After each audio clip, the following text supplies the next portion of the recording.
Alhamdulillah, nahmaduhu wa nasta'inuhu wa nastaghfiruh wa na'udzu billahi min shururi anfusina wa sayyiati a'malina. May yahdihillahu fala mudilla lahu wa may yudlil fala hadiya lahu. Ashhadu an la ilaha illallah wahdahu la syarika lahu wa ashhadu anna Muhammadan 'abduhu wa rasuluh.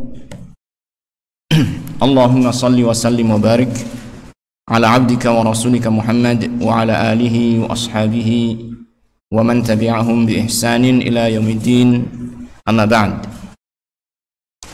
Alhamdulillah, ma'asyiral muslimin, jamaah pengajian malam Ahad di Masjid Raudhatul Fatah yang mudah-mudahan senantiasa diberikan rahmat, taufik dan hidayah oleh Allah Subhanahu wa taala. Pada kesempatan malam ini kita akan melanjutkan insyaallah taala pembacaan dari kitab Aqidatut Tauhid karya Syekh Shalih bin Fauzan Al-Fauzan hafizallahu taala, yang mana kita akan mengambil pembahasan tentang ketundukan seluruh makhluk kepada Allah Subhanahu wa taala, yaitu pada pasal yang ketiga yang disebutkan di halaman 30, Al-Kaunu wa fitratuhu fil khudu'i wa ta'ati lillah, bahwasanya Al-Kaun, alam semesta, dan fitrahnya. Al-Kaun ini alam semesta atau makhluk ciptaan Allah Ta'ala, wa fitratuhu, dan fitrahnya berada di dalam ketundukan dan ketaatan kepada Allah Subhanahu wa taala. Pembahasan ini penulis ingin menyampaikan kepada kita bahwasanya sesungguhnya seluruh makhluk, seluruh ciptaan Allah Ta'ala telah menjadikannya tunduk kepada Allah Subhanahu wa taala. Tidak ada pengecualian. Semua makhluk, baik itu benda mati, makhluk hidup, baik itu orang yang beriman ataupun orang yang kafir, tidak ada yang tidak bisa tunduk, tidak ada yang tidak tunduk kepada Allah Subhanahu wa taala. Hanya saja nanti kita akan bahas ketundukan jenis apa yang dimaksud. Nah, akan tetapi pada kesempatan ini, sebelum kita melanjutkan pembahasan ini, saya teringat pembahasan yang kemarin, yaitu tentang bantahan terhadap kesyirikan orang-orang yang musyrik. Kita masih menyisakan satu hal, yaitu kesyirikan yang dilakukan oleh orang-orang musyrik dengan dalih, dengan sandaran, alasan bahwasanya sesembahan mereka itu hanyalah sebagai perantara di sisi Allah Subhanahu wa taala, yaitu seperti yang disebutkan di halaman ini ketika Syekh mengatakan wa yaz'umu ubadul quburi qadiman wa hadithan anna haula'il amwat yashfa'una lahum wa yatawassatuna lahum indallahi fi qada'i hawaijihim. Orang-orang yang menyembah kuburan baik zaman dahulu ataupun sekarang, mereka menyangka bahwasanya mayit-mayit yang mereka sembah itu memberikan syafaat bagi mereka dan menjadi perantara bagi mereka di sisi Allah Ta'ala di dalam menunaikan hajat-hajat mereka, sebagaimana yang Allah hikayatkan tentang ucapan mereka, ma na'buduhum illa liyuqarribuna ilallahi zulfa, tidaklah kami menyembah mereka kecuali agar mereka mendekatkan kami sedekatnya kepada Allah. Ya. Jadi di antara bentuk kesyirikan yang terjadi, adanya orang-orang musyrik yang melakukan kesyirikan mereka dengan dalih, dengan argumentasi, dengan alasan bahwasanya sesembahan mereka itu menjadi perantara di sisi Allah Ta'ala bagi mereka. Maka di sini Syekh tidak memberikan bantahan tentang hal tersebut, ya, apa yang kita baca kemarin. Maka di sini kita akan sedikit menyampaikan tentang bantahan terhadap hal tersebut, ya. Dan tadi saya sudah sedikit memberikan coret-coret di sini, ya. Bisa kita lihat di layar. Baik. Bisa kelihatan, ya? Baik. Di sini kita tuliskan bantahan untuk orang yang berbuat syirik dengan dalih syafaat. Kita sampaikan di sini ada dua bantahan, minimalnya ada dua bantahan. Kita katakan yang pertama bahwasanya syafaat itu hanyalah milik Allah Subhanahu wa taala semata.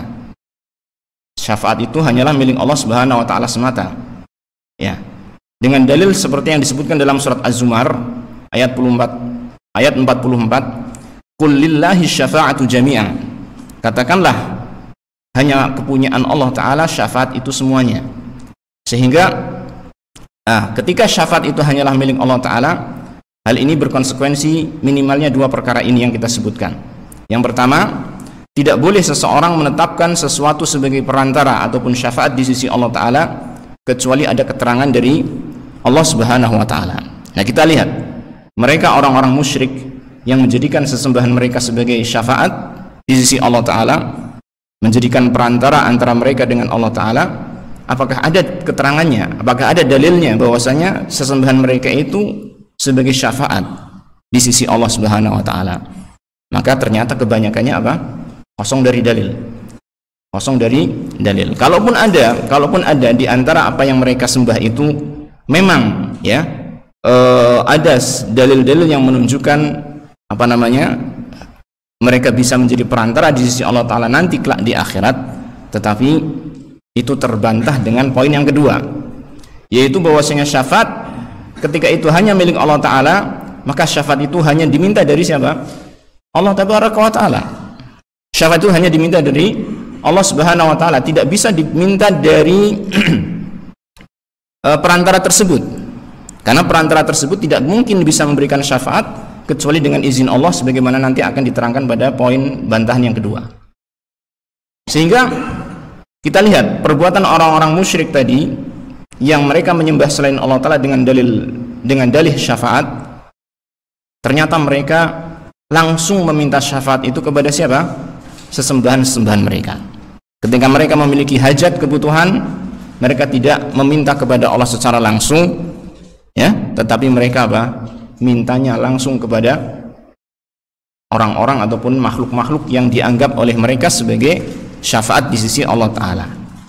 Maka ternyata mereka tidak minta kepada Allah, mereka mintanya kepada orang-orang yang dianggap sebagai syafaat tersebut. Maka ini terbantahkan, ya kan, terbantahkan. Kalau mereka benar-benar menjadi syafaat di sisi Allah taala, mestinya mintanya adalah kepada Allah, ya, mintanya kepada Allah Subhanahu wa taala agar Allah taala menerima syafaat-syafaat tersebut. Baik, ini yang pertama, bahwasanya syafaat hanyalah milik Allah semata, sehingga tidak mungkin kita bisa menetapkan sesuatu sebagai syafaat kecuali dengan dalil, dan seandainya pun itu ada dalil yang menunjukkan sebagai syafaat di sisi Allah taala, maka tidak boleh meminta kepadanya, tetapi hanya minta kepada Allah Subhanahu wa taala. Kemudian yang kedua, sisi bantahan yang kedua, bahwasanya syafaat yang ditetapkan dan diakui oleh Allah taala adalah yang memenuhi dua syarat. Syafaat yang ditetapkan dan diakui oleh Allah taala adalah yang memenuhi dua syarat, ya. Yang pertama adalah izin dan ridha Allah taala bagi pemberi syafaat, yaitu yang akan menjadi perantara, ya, seperti misalnya pada hari akhirat kelak, ya, Nabi Muhammad SAW akan mendapatkan kemuliaan berupa syafaatul uzma, menjadi pemberi syafaat ketika manusia berada di padang mahsyar, yang mereka mendapatkan kesusahan yang luar biasa karena matahari didekatkan di atas mereka sejauh 1 mil, ya kan?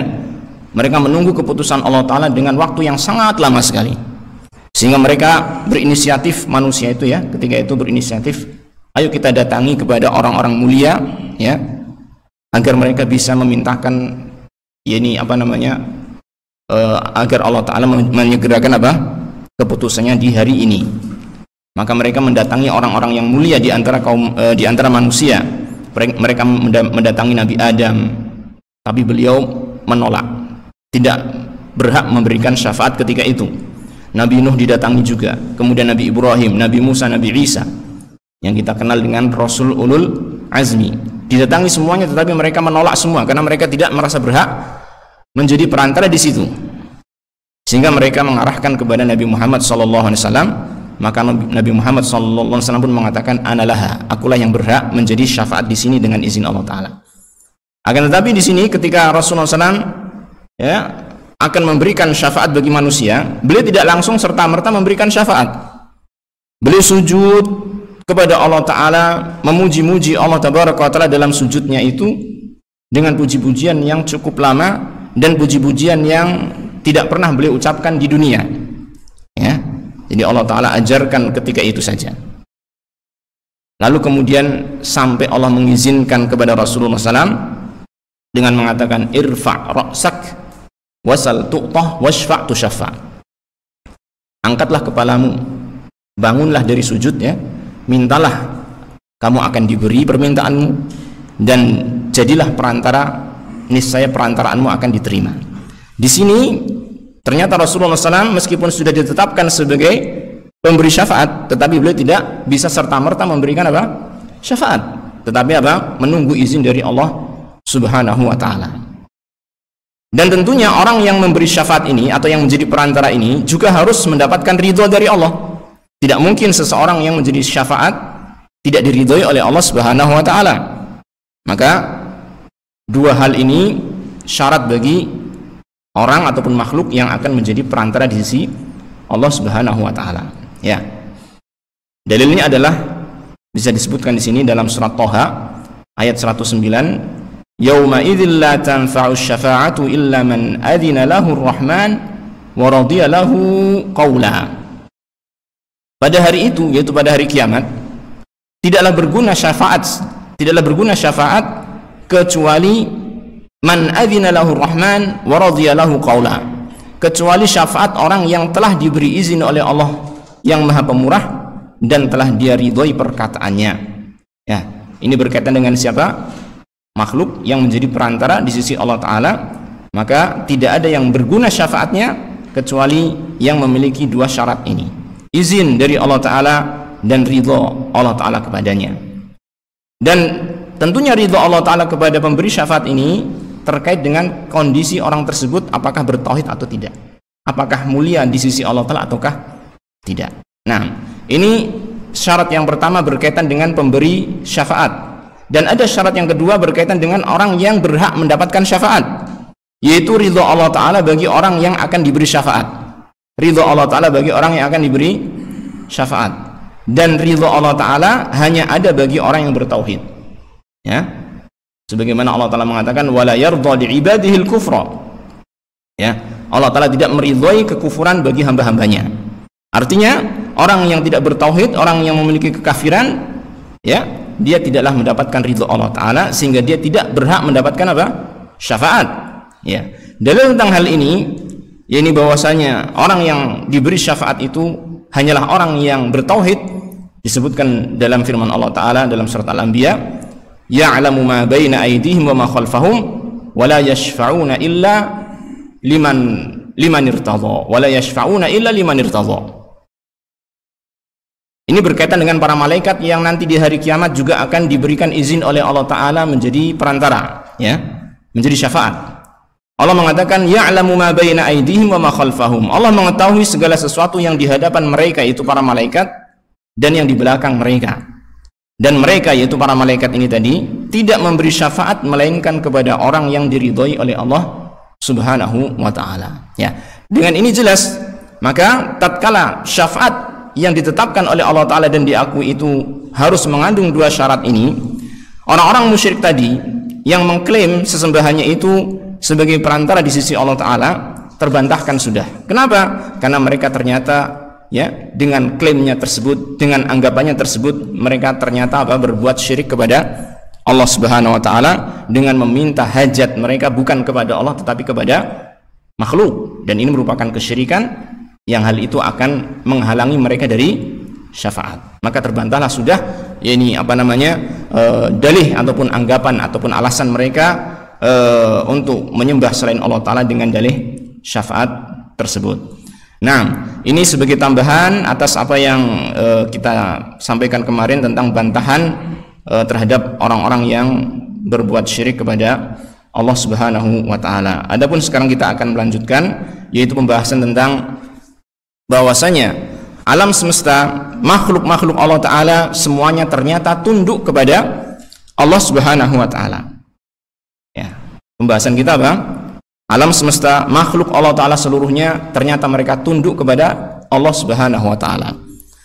Kalau kita menyampaikan ini, judul pembahasan ini, tema pembahasan seperti ini, barangkali ada sebagian kita yang bertanya-tanya, bagaimana mungkin semua makhluk itu tunduk kepada Allah, sedangkan kita lihat ada orang-orang kafir yang mereka maksiat kepada Allah, durhaka kepada Allah, betul tidak? Ya kan? Maka nanti kita akan jelaskan apa yang dimaksud dengan ketundukan di sini. Baik.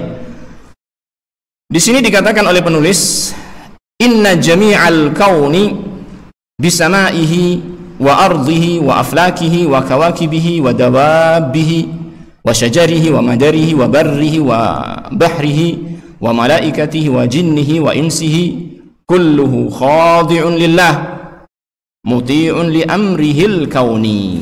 Ini dia, bahwasanya semua alam semesta, semua makhluk ciptaan Allah Ta'ala, ya, yang itu mencakup langitnya, buminya, kemudian orbit-orbit benda-benda langit, kemudian kawakib, bintang-bintang ataupun benda-benda langit secara umum di langit sana, wadawabihi, kemudian binatang-binatang ataupun makhluk-makhluk yang hidup di muka bumi, wasyajarihi, pepohonan yang ada, wa madarihi, tanah liat, ya, madar, tanah liat atau lumpur yang ada di muka bumi ini, ya, yang biasanya digunakan untuk membangun rumah, ya. Baik, wa barrihi wa bahrihi, daratannya dan lautannya, wa malaikatihi, para malaikatnya, jinnya, kemudian manusianya. Intinya semua makhluk ini, semua ciptaan Allah Ta'ala ini, kulluhu khadi'un lillah, semuanya apa? Ternyata tunduk kepada Allah Ta'ala. Ini tidak ada pengecualian, ya, manusia semuanya, ya. Jadi baik itu yang muslim, yang kafir, ternyata semua tunduk kepada Allah Subhanahu wa Ta'ala, ya. Tunduk kepada Allah Ta'ala maksudnya apa? Ay muti'un li amrihil kauni, mereka semuanya pasti taat kepada perintah Allah Ta'ala yang kauni, perintah Allah Ta'ala yang kauni, semuanya tunduk. Apa maksud perintah Allah Ta'ala yang kauni? Apa maksud perintah Allah Ta'ala yang kauni? Di sini perlu kita terangkan bahwasanya perintah Allah Ta'ala itu ada dua macam.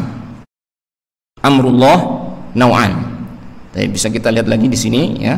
Mudah-mudahan bisa membantu, ya, penjelasan kita. Baik. Perintah Allah Ta'ala yaitu dalam bahasa Arabnya itu amrullah. Ini kelihatan jelas tulisannya? Bisa, ya? Alhamdulillah. Perintah Allah itu ada dua macam. Jadi dalam bahasa syariat al-amr itu kan diartikan perintah dalam bahasa kita, ya. Allah memberikan perintah, ya kan? Nah, perintah Allah Ta'ala, perintah yang muncul dari Allah Ta'ala kepada makhluknya, ternyata ada dua macam. Ada dua macam, ya, mungkin kita besarkan sedikit, ya, biar agak lebih gede lagi. Taib. Yang pertama adalah perintah kauni, yang kedua adalah perintah syar'i. Nah, tadi kita baca di dalam kitab tadi oleh Syekh, ketundukan seluruh makhluk terhadap perintah apa? Perintah kauni, ya. Coba kita lihat lagi. Ya, perintah apa? Kauni. Ini, ya, yang tadi, ya. Kauni, perintah kauni. Jadi ketundukan makhluk semuanya itu terhadap perintah kauni, bukan perintah syar'i. Apa maksudnya perintah kauni? Maksud dari perintah kauni yaitu perintah dan ketetapan Allah Ta'ala yang berkaitan dengan takdir dan kejadian-kejadian pada makhluk. Baik.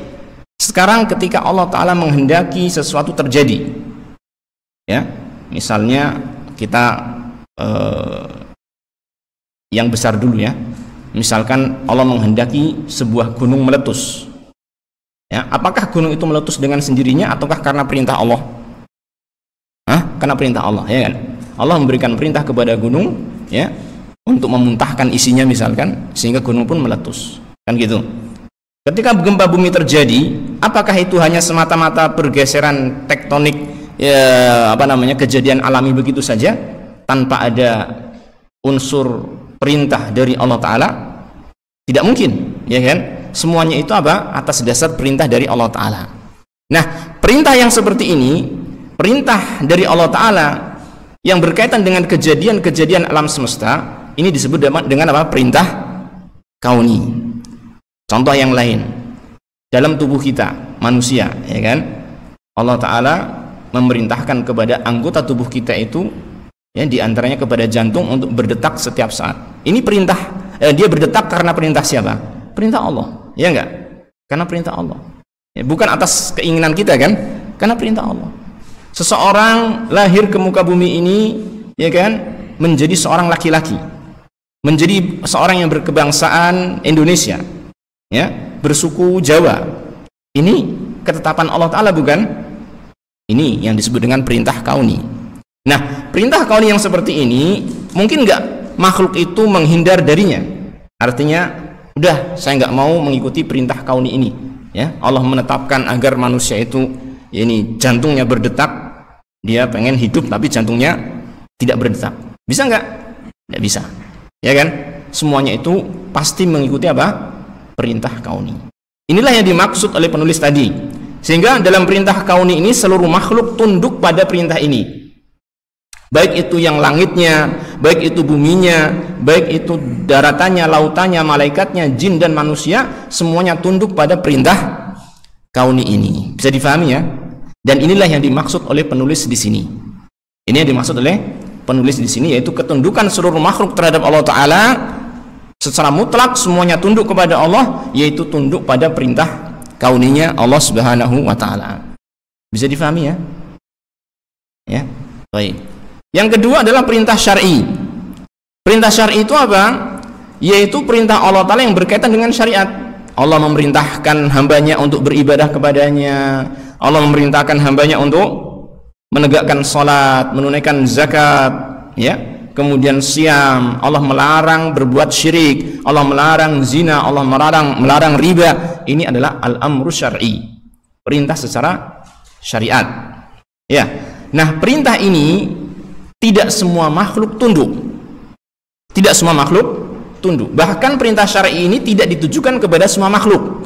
Secara asalnya perintah syar'i ini tidak ditujukan kepada seluruh makhluk. Apakah ada perintah syar'i kepada langit, perintah syar'i kepada bumi, perintah syar'i kepada gunung? Tidak. Allah Ta'ala telah menawarkan dahulu amanah ini, syariat ini kepada mereka. Fa'abaina ayyahmilnaha wa ashfaqna minha. Semuanya itu langit-langit, bumi, gunung dan sebagainya, ya. Ketika diberikan amanah, ditawarkan untuk mengemban amanah syariat ini, mereka menolaknya karena mereka takut, ya. Wa hamalahal insan, tetapi ternyata apa? Diemban oleh manusia. Wa kana al-insanu zaluman jahula, ya kan? Manusia itu orang yang apa? Makhluk yang sangat zalim dan sangat bodoh, sehingga dia berani mengemban syariat ini. Tetapi ini sudah takdirnya Allah Ta'ala, gitu, ya. Ala kulli hal, perintah syar'i ini secara asal tidak ditujukan kepada seluruh makhluk, ya kan? Hanya ditujukan kepada tsaqalain. Siapa tsaqalain? Al-jinnu wal ins, jin dan manusia. Ini yang diberi perintah syar'i. Nah, dari perintah syar'i, dari jin dan manusia ini yang mendapatkan perintah syar'i, ternyata tidak semua yang tunduk kepada perintah syar'i ini, ya. Di antara mereka ada yang apa? Mukmin, ada yang kafir. Di antara mereka ada yang taat, ada yang maksiat. Nah, jadi kalau perintah syar'i ini, maka itulah ini perintah yang hanya sebagian saja yang tunduk kepada Allah Tabaraka wa Ta'ala dalam perintah syar'i ini. Dan dengan ketundukan terhadap perintah syar'i ini, maka orang yang tunduk itu akan mendapatkan balasan pahala yang besar dari sisi Allah Subhanahu wa Ta'ala, ya.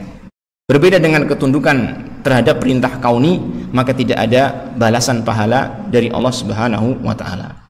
Maksudnya, ketika seseorang itu ngikutin takdir Allah Ta'ala, ya, misalkan tadi lahir sebagai laki-laki, kemudian mendapatkan ini jantungnya tetap berdetak, itu tidak ada pahala atas hal tersebut. Baik, ala kulli hal, inilah perintah Allah Ta'ala, ada dua macam, ya. Dan ini untuk sebagai dasar kita memahami penjelasan Syekh di sini. Ketika beliau mengatakan bahwasanya al-kaun kulluhu, ya, ketika alam semesta seluruhnya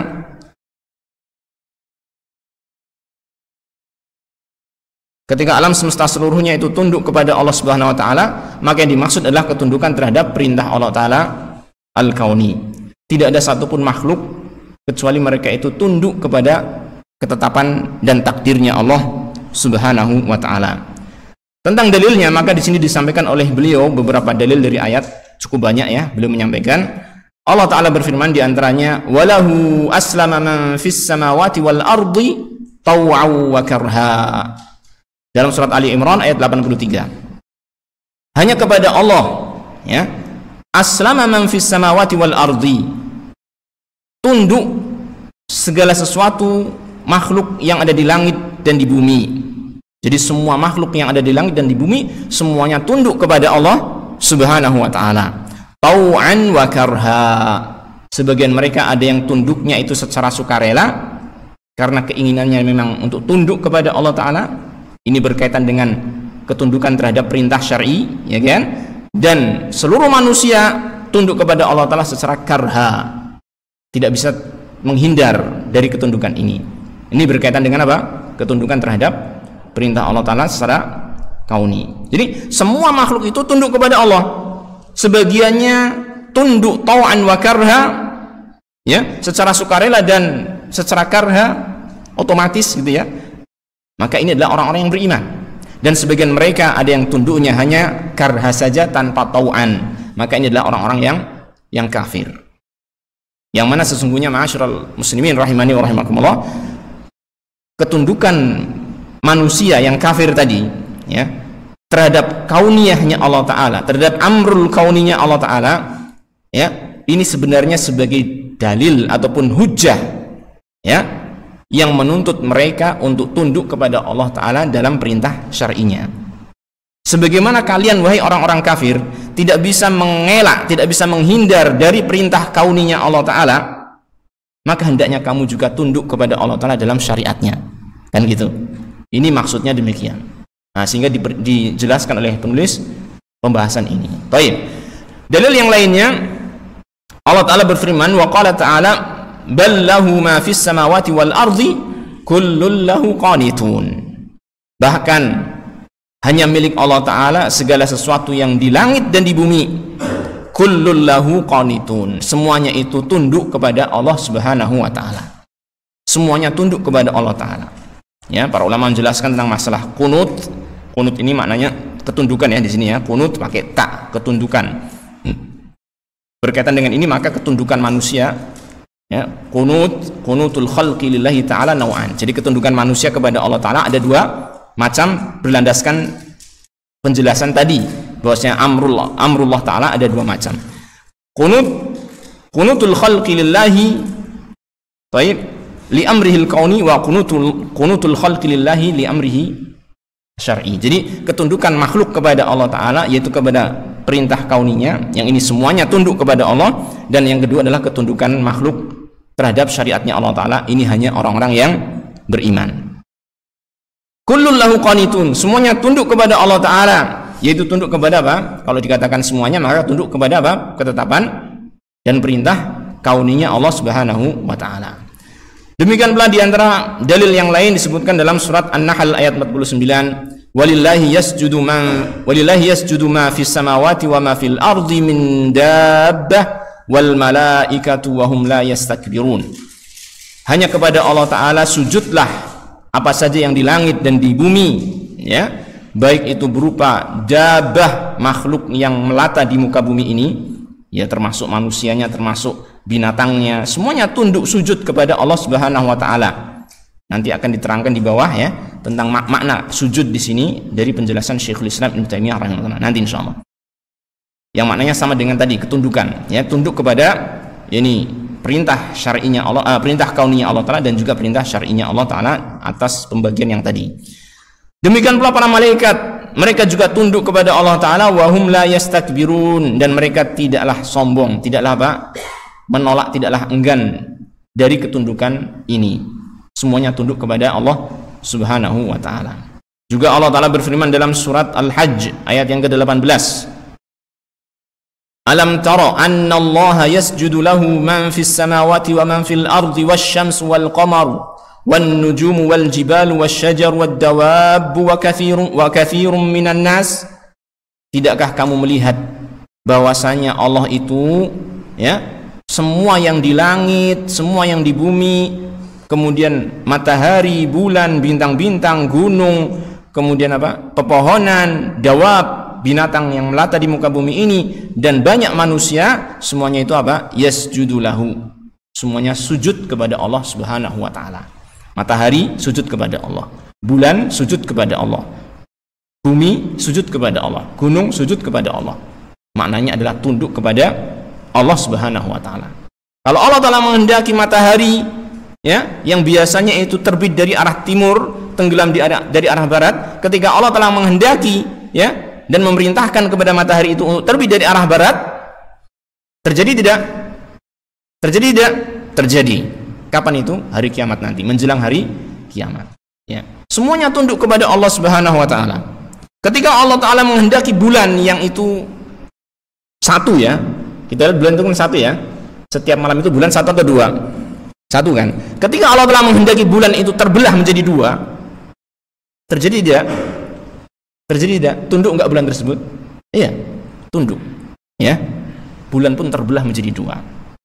Iqtarabatis sa'atu wansyaqqal qamar. Telah mendekati hari kiamat, telah dekat hari kiamat, dan bulan telah terbelah. Kapan terjadi?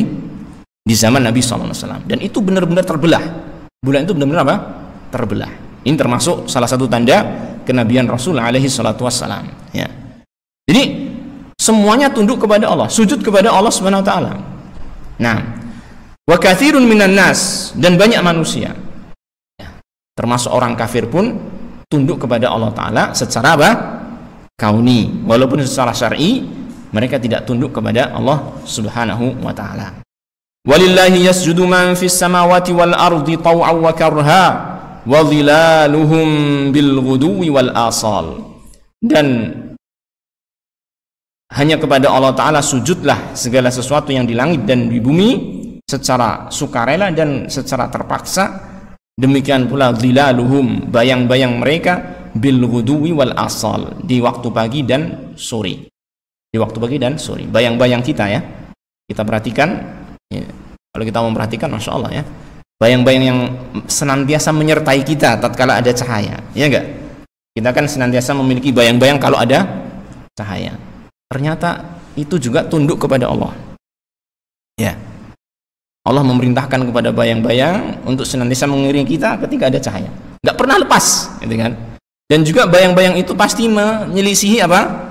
Arah cahaya, betul nggak? Cahayanya di sebelah kiri, maka bayang-bayang sebelah kanan. Semakin jauh cahaya, maka bayang-bayang semakin panjang, kan gitu ya. Maka kita lihat setiap pagi itu bayang-bayang memanjang, ya kan? Semakin siang bayang-bayang memendek. Kemudian ketika apa? Menjelang sore bayang-bayang memanjang lagi dengan arah yang berbeda. Ya, sehingga dari bayang-bayang ini kita bisa mengambil ini apa namanya? Tanda-tanda kekuasaan Allah Taala, dan juga termasuk tanda-tanda sholat misalnya, ya. Kita tahu kan, ini sedikit tambahan saja. Ketika kita tahu tanda sholat itu apa namanya, waktu masuknya sholat itu kan terkait dengan apa? Matahari, ya, ya kan? Ketika matahari di atas kepala kita, maka, atau ketika matahari setelah bergeser dari kepala kita, maka apa? Masuk waktu zuhur dan seterusnya, kan? Maka kita lihat dari apa? Bayang-bayang. Kita lihat dari bayang-bayang. Kalau kita lihat matahari udah di atas belum, ya? Kayaknya nggak ada yang bisa melihat matahari, ya, karena saking terangnya cahaya tersebut. Maka dengan bayang-bayang, kita lihat bayang-bayang kita itu sudah mulai memanjang atau masih memendek, gitu kan?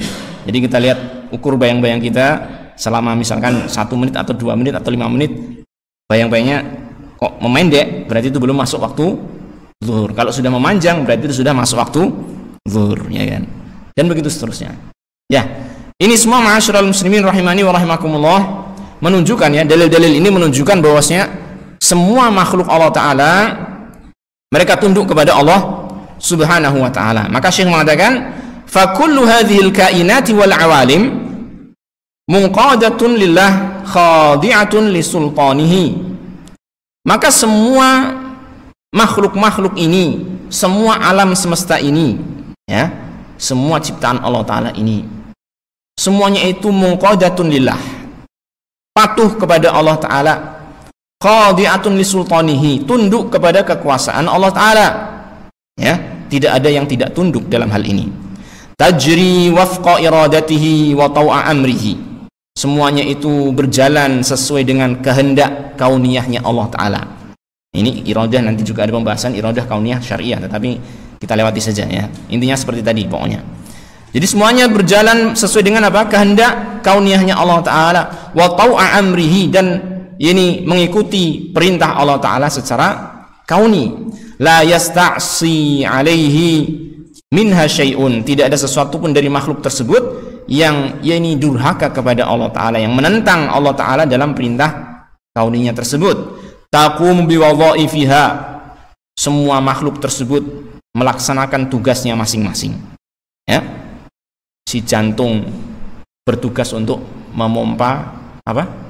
Jantung tugasnya memompa darah ya kan, dia terus bekerja. Si paru-paru bertugas untuk memompa apa? Paru-paru udara ya. Ya betul nggak? Saya nggak tahu nih. Saya tanya nih. Terus ginjal fungsinya untuk apa? Ya semuanya seperti itu ya. Itu semua tunduk kepada perintah Allah Subhanahu wa taala, mengikuti tugasnya masing-masing yang telah diberikan oleh Allah Subhanahu wa taala. Demikian pula alam ini semuanya. Pohon ya kan melaksanakan tugasnya masing-masing. Air melaksanakan tugasnya masing-masing. Baik, tidak ada yang menentang Allah Ta'ala. Baik, wa tuaddi nataijaha binidhamin daqiq, dan semuanya itu menunaikan hasilnya ya dengan aturan yang sangat detail, yang sangat lembut ya.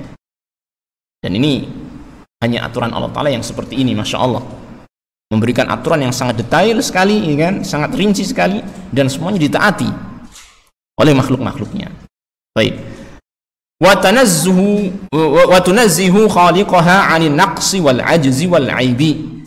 Yang semuanya itu, semua makhluk ini mensucikan penciptanya dari sifat kekurangan, kelemahan, dan celaan.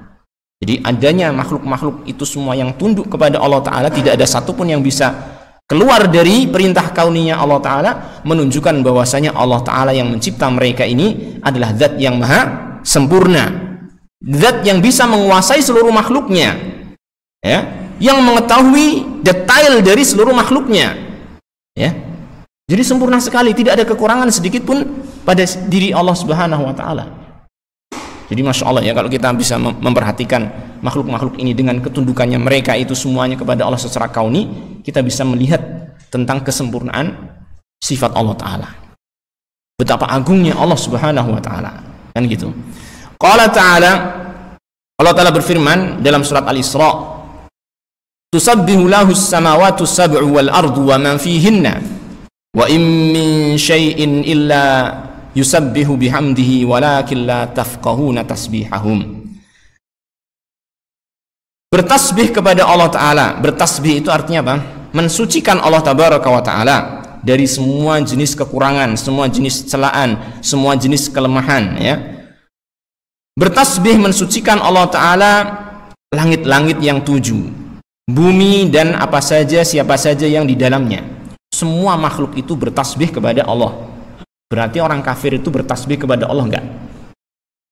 Hah? Secara kauni mereka bertasbih kepada Allah, tapi secara syar'i mereka tidak, ya kan? Secara syar'i mereka tidak bertasbih kepada Allah. Secara kauni mereka bertasbih. Artinya apa? Tubuh mereka itu, jantung itu bertasbih kepada Allah, paru-paru bertasbih kepada Allah, betul? Ya kan? Ginjal mereka bertasbih kepada Allah, darah mereka bertasbih kepada Allah. Meskipun kita nggak tahu cara tasbihnya, tetapi itu hakikatnya bertasbih. Baik, tetapi orang kafirnya itu sendiri secara syar'i tidak apa? Bertasbih. Tidak mau beribadah kepada Allah. Maka orang kafir ini nanti akan diazab oleh Allah Ta'ala karena bertentangan antara apa? Antara apa? Antara diri mereka dengan tubuh yang telah Allah berikan kepada mereka. Tubuh mereka sudah bertasbih kepada Allah, kenapa kalian nggak mau bertasbih kepada Allah? Bertentangan, kontradiksi kan? Maka nanti akan diazab oleh Allah SWT. Berbeda dengan orang yang muslim, yang mukmin. Tubuh mereka bertasbih kepada Allah Ta'ala, diri mereka pun bertasbih kepada Allah dengan melaksanakan ibadah kepada Allah Subhanahu wa Ta'ala. Maka mereka orang-orang yang selamat insyaallah Ta'ala di akhirat kelak. Baik. Wa in min syai'in, tidak ada sesuatu pun di antara makhluk Allah Ta'ala illa yusabbihu bihamdih, kecuali dia itu pasti bertasbih mensucikan Allah Ta'ala dengan memujinya. Walakin la tafqahuna tasbihahum, akan tetapi kalian wahai manusia tidak bisa memahami tasbih mereka, cara tasbih mereka seperti apa, ya, secara rincinya. Tetapi kita ketahui di sini secara global bahwasanya tasbih mereka itu adalah dengan apa? Ketundukan mereka kepada Allah Subhanahu wa taala. Baik. Jadi semua makhluk itu bertasbih kepada Allah Subhanahu wa taala dan memuji Allah Subhanahu wa taala. Kemudian Syekh mengatakan di sini, fahadil makhluqatu samituha wa natiquha hayyuha wa mayyituha kulluha muti'atun lillah munqadatun li amrihil kauni. Maka semua makhluk-makhluk ini, baik yang samit itu diam, tidak berbicara. Seperti apa? Ini semuanya ya, yang tidak berbicara, benda mati. Ya. Wa natiquha, dan yang bisa berbicara yaitu manusia. Ya. Hayyuha wa mayyituha, yang hidup ataupun yang mati. Yang hidup seperti kita yang masih hidup ini, yang mati seperti benda-benda mati ataupun makhluk yang sudah mati. Ya. Kulluha muti'atun lillah. Semuanya ternyata apa? Taat kepada Allah Subhanahu wa taala. Taat kepada Allah, yakni tunduk kepada perintahnya yang kauni. Ya. Tunduk kepada perintah Allah taala yang kauni. Wa kulluha tunazzihullaha 'anil naqaisi wal 'uyubi bilisanil hali wa lisanil maqal. Dan semuanya mensucikan Allah taala, yaitu bertasbih kepada Allah taala tadi, mensucikan Allah taala dari berbagai macam kekurangan, berbagai macam dari berbagai macam aib ataupun celaan, baik dengan lisanul hal, baik dengan keadaan mereka, perbuatan mereka, yaitu ketundukan mereka tadi, ya, ataupun dengan lisanil maqal, ataupun dengan apa? Lisan maqal, ucapan-ucapan mereka. Ya. Semuanya bertasbih kepada Allah Tabaraka wa taala. Fa kullama tadabbara al-'aqilu hadhil makhluqati 'alima annaha khuliqat bil haqqi walil haqqi wa annaha musakharatun laysa laha tadbirun wala isti'sa'un an amri mudabbiriha fal jami'u muqirruna bil khaliqi bi fitratihim. Maka kata beliau, setiap kali orang yang berakal itu merenungi makhluk-makhluk ini dengan keadaan yang tadi sudah dijelaskan, ketundukan mereka secara kauni kepada Allah taala, maka kalau kita merenungi dengan sungguh-sungguh, orang yang berakal itu merenungi dengan sungguh-sungguh, alima, dia akan mengetahui annaha khuliqat bil haqqi, bahwasanya makhluk-makhluk ini dicipta dengan hak, dengan kebenaran. Artinya tidak ada kesia-siaan, tidak ada kesia-siaan. Sampai pun makhluk-makhluk yang apa? Yang paling buruknya sekalipun ternyata ada apa? Ada istilahnya apa ya? Sisi haknya, sisi apa ya? Ada faedahnya. Allah menciptakan iblis, walaupun dia ternyata apa namanya? Orang yang ataupun makhluk yang paling durhaka kepada Allah, ternyata apa? Di sana ada haknya juga. Allah tidak sia-sia menciptakan iblis, ya kan? Di sana kita bisa merenungi ternyata iblis itu tunduk kepada Allah secara kauni dan seterusnya dan seterusnya. Ada banyak hikmah-hikmahnya. Demikian pula ketika kita melihat, kadang sebagian kita itu kadang apa bertanya-tanya, ngapain ya Allah Ta'ala itu menciptakan babi yang kemudian diharamkan, ya kan? Babi diharamkan. Babi itu binatang yang kita itu nggak boleh makan dagingnya, ya. Terus pokoknya itu jelek banget itu kan, babi itu kan. Tapi kok kenapa Allah menciptakannya kan? Ternyata itu semua diciptakan dengan apa? Bil haqqi. Ya, bil haqqi. Babi itu walaupun jelek, ya kan? Dia tetap apa? Makhluk Allah Ta'ala yang tunduk kepada Allah Subhanahu wa taala. Ya enggak? Tunduk kepada Allah Ta'ala. Lebih baik daripada orang kafir. Kan gitu. Lebih baik daripada orang kafir. Karena babi itu punya beban atau istilahnya apa ya? Punya kewajiban untuk tunduk kepada Allah Ta'ala secara kauni saja, tidak ada perintah syar'i kepadanya. Sedangkan orang kafir ada perintah apa? Syar'i yang dia itu menolak ataupun durhaka kepada Allah Ta'ala dengan perintah syar'i ini tersebut. Maka kita lihat di sini, babi pun ada apa? Ada di sini faedahnya, ada hikmahnya Allah Ta'ala menciptakannya walaupun dia diharamkan. Ini salah satu sisi saja ya di antara hikmahnya. Walaupun hikmahnya itu sangat banyak sekali tentunya. Karena tidak ada satupun Perbuatan Allah Ta'ala dalam menciptakan makhluk itu tidak ada satupun yang sia-sia. Khuliqat bil haqqi, semuanya diciptakan dengan hak, ya, tidak ada kesia-siaan. Walil haqqi, dan dengan tujuan yang hak, dengan tujuan yang hak, ya, untuk kita melihat, untuk kita merenungi, untuk kita bisa mendapatkan faidah pelajaran bahwasanya kita itu harus tunduk kepada Allah Subhanahu wa Ta'ala. Selain tunduk kepada perintah kauninya Allah Ta'ala, juga tunduk kepada perintah syar'inya Allah Subhanahu wa Ta'ala, ya. Jadi ini Allah Ta'ala menciptakan alam semesta ini, ya kan, menciptakan kita terlebih dahulu, ya, maksudnya kita berbicara tentang diri kita terlebih dahulu. Allah menciptakan manusia tujuannya untuk apa? Menyembah Allah Ta'ala, ibadah, ya kan. Dan Allah Ta'ala menciptakan selain kita alam semesta ini, yang langit, yang bumi, dan yang lain sebagainya, agar kita itu bisa melihat dengan alam semesta tersebut, ya, tentang Allah Subhanahu wa Ta'ala, tentang kewajiban kita tunduk kepada Allah Ta'ala, ya.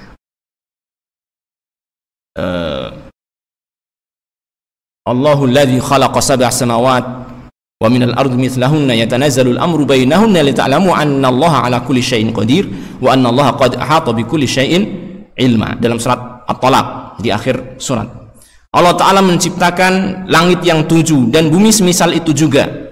Kemudian perintah Allah Ta'ala turun, senantiasa turun, ya, di antaranya tujuannya apa? Lita'lamu annallaha 'ala kulli syai'in qadir, agar kamu mengetahui bahwasanya Allah Ta'ala itu Maha Kuasa atas segala sesuatu, wa annallaha qad ahata bi kulli syai'in ilma, dan bahwasanya Allah Ta'ala itu ilmunya meliputi segala sesuatu. Artinya Allah Ta'ala menciptakan selain kita, makhluk seluruhnya selain kita, ya, alam semesta ini, langit, bumi, dan seisinya, dengan takdir-takdir yang Allah Ta'ala jadikan di sana, agar kita itu melihat, merenunginya, sehingga kita bisa mengenal Allah Subhanahu wa Ta'ala, sehingga kita bisa apa? Mengambil pelajaran, kita itu harus tunduk kepada Allah Ta'ala, harus beribadah kepada Allah Subhanahu wa Ta'ala, ya. Jadi lil haqqi, semua makhluk diciptakan lil haqqi. Wa annaha musakhkharatun, dan bahwasanya semua makhluk itu musakhkharat, ditundukkan oleh Allah Ta'ala, tunduk kepada Allah Ta'ala. Laisa laha tadbirun wala isti'sa'un an amri mudabbiriha. Mereka makhluk-makhluk itu tidak memiliki pengaturan sendiri, dan mereka tidaklah bermaksiat, durhaka, menentang dari perintah pengaturnya, yaitu Allah Subhanahu wa Ta'ala. Mereka tidaklah mengatur diri mereka sendiri, tapi mereka apa? Diatur oleh Allah Ta'ala, dan mereka tidak menentang aturan Allah Subhanahu wa Ta'ala. Fal jami'u muqirruna bil khaliq bi fitratihim, maka seluruh makhluk itu mengakui terhadap sang khaliq dengan fitrah mereka, ya. Inilah ma'asyiral ikhwah, ma'asyiral muslimin rahimani wa rahimakumullah, yang dijelaskan oleh penulis di sini tentang ketundukan seluruh makhluk, ya, bahwasanya ternyata makhluk itu seluruhnya tidak ada pengecualian, semuanya tunduk kepada Allah Subhanahu wa Ta'ala. Dan maksud ketundukan ini yaitu ketundukan terhadap apa? Perintah kauninya Allah Ta'ala, ya. Adapun perintah syar'inya Allah Ta'ala, maka yang tunduk kepadanya hanyalah orang-orang yang beriman dan Islam kepada Allah Subhanahu wa Ta'ala. Dan ini nanti akan dijelaskan oleh Syekhul Islam Ibnu Taimiyah lebih lanjut, ya. Dari nukilan ini kita akan baca insyaallah pada kesempatan yang akan datang.